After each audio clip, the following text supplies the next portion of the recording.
One of the last remaining ships from the First World War has become a canvas for a unique art project.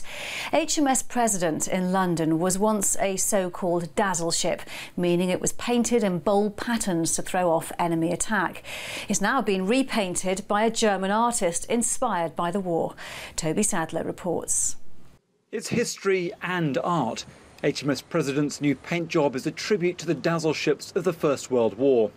When you first see a ship painted in bold patterns like this, instinctively you think, well, that's going to make it much easier for an enemy to destroy. But of course, you have to remember this was a time before radar, when targeting systems were very, very basic. And what actually happened with these bold patterns threw the German U-boat sightings off, so it made it very, very difficult for them to fire their torpedoes in the right direction. As a result, Dazzle camouflage saved countless lives. The ship was launched in 1918 and used to destroy German submarines.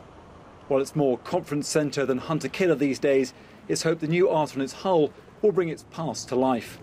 I think most of us didn't know very much about the fact that over 2,000 ships were painted in these extraordinary dazzle shapes and colours during the First World War and afterwards. As you can see, this is a contemporary artwork. It is not a reimagining of the dazzle designs of the First World War and later, but it is very much inspired by them, and we hope that it'll make people want to learn more about them.